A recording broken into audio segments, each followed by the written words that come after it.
Everyone, आज हम लोग एक क्वेश्चन करने वाले हैं जो कि आया था जेईई मेंस 2024 में। The question says that a block of mass 5 kg is placed on a rough inclined surface as shown in the figure. If F1 is the force required to just move the block up the inclined plane and F2 is the force required to just prevent the block from sliding down, then the value of F1 minus F2 is। बोल रहा है कि दो forces लगेंगे F1 और F2। F1 force required है block को ऊपर मूव कराने के लिए और F2 फोर्स चाहिए ब्लॉक को नीचे स्लाइड करने से बचाने के लिए। तो पहले हमें पता है कि इस तरफ mg लगेगा। ये जो mg है ये दो कंपोनेंट्स में टूटेगा, that is mg cos theta and mg sin theta. mg cos theta is the force that is acting perpendicular to the plane and mg sin theta is the force that acts along the plane. Normal will be the normal reaction will balance this mg cos theta. And of course, the direction in which the block will move, the friction will move in the direction opposite to that. तो पहले हम note down कर लेते हैं क्या क्या दिया है मास है 5 kg और हमारे पास म्यू यानी कोएफिशिएंट ऑफ फ्रिक्शन है 0.1। पहले हम नॉर्मल निकाल लेते हैं। नॉर्मल को तो mg cos थीटा बैलेंस कर रहा है तो उसका फॉर्मूला होगा mg cos theta 5 into g है 10 into cos 30 degree 5 into 10 into √3/2 means 25√3। तो हमारे पास नॉर्मल का वैल्यू आया 25√3 न्यूटन। अब जब नॉर्मल निकल गया है तो हम फ्रिक्शन का फोर्स भी निकाल लेते हैं। We know that the formula of friction is mu N. Mu is 0.1 and the normal n we have calculated 25√3. So the value of friction is 2.5 √3 Newton. Now let's come to the case of F1. In the case of F1 is the force required to just move the block up the inclined plane. To move the block up the inclined plane, F2 will act in the upwards direction. So in this direction, the F1 is going. Now, the friction of force, the block is moving upwards, so friction of force will act downwards, this direction, in the direction of mg sin theta.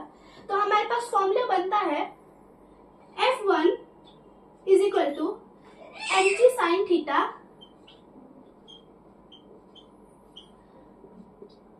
Plus F क्योंकि F तो उसी direction में काम कर रहा है जिस direction में mg sin थीटा लग रहा है। mg sin थीटा मतलब f 5 इंटू जी है हमारे पास 10 इंटू साइन 30 डिग्री मतलब हाफ प्लस एफ हमने यहाँ पे कैलकुलेट किया है फ्रिक्शन 2.5√3। तो हमारे पास F1 की वैल्यू आती है 25 प्लस 2.5√3 न्यूटन। अब हम आते हैं F2 की तरफ। F2 में F2 is the force required to just prevent the block from sliding down. To prevent the block from sliding down, the F2 will again act in the upward direction. क्योंकि block तो नीचे slide down करेगा तो F2 उसको बचाने के लिए ऊपर लगेगा। mg sin theta is as always acting in the downwards direction और जो फ्रिक्शन का फोर्स है ब्लॉक तो नीचे मूव कर रहा है तो फ्रिक्शन का फोर्स ऊपर की तरफ लगेगा। तो इस केस में mg sin theta अकेला फोर्स है जो कि नीचे की तरफ लग रहा है। तो mg sin theta is equal to F1 plus F plus friction का force F2 plus F। m means m तो हमारे पास दिया है 5 इंटू 10 इंटू साइन थीटा है हमारे पास sine 30 degree means half is equal to F2 हमें कैलकुलेट करना है प्लस फ्रिक्शन का फोर्स हमने कैलकुलेट कर लिया है 2.5 रूट 3 न्यूटन।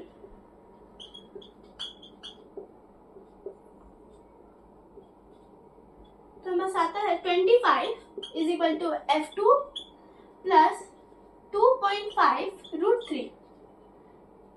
तो हमारे पास F2 आता है 2.5 रूट 3 माइनस 25 और F1 हमने निकाला है 25 plus 2.5 root 3 sorry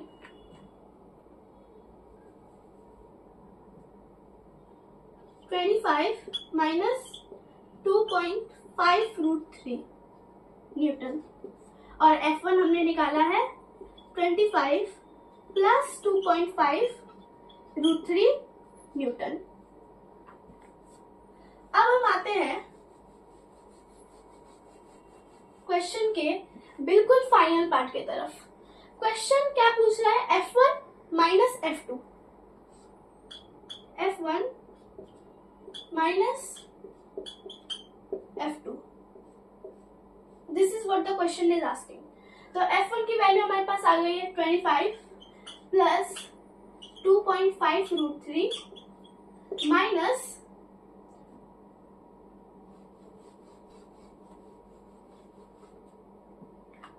here we have F2 is equal to 2.5 minus 25 minus 2.5 root 3।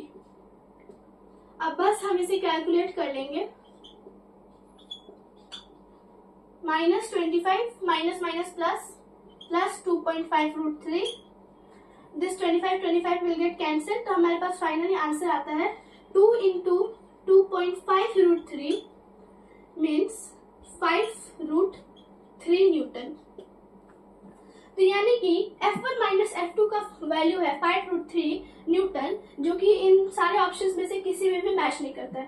तो इस क्वेश्चन का आंसर है none of the given options are correct। 5 root 3 newton. तो इस क्वेश्चन का हमारा फाइनल आंसर है 5 रूट 3 न्यूटन।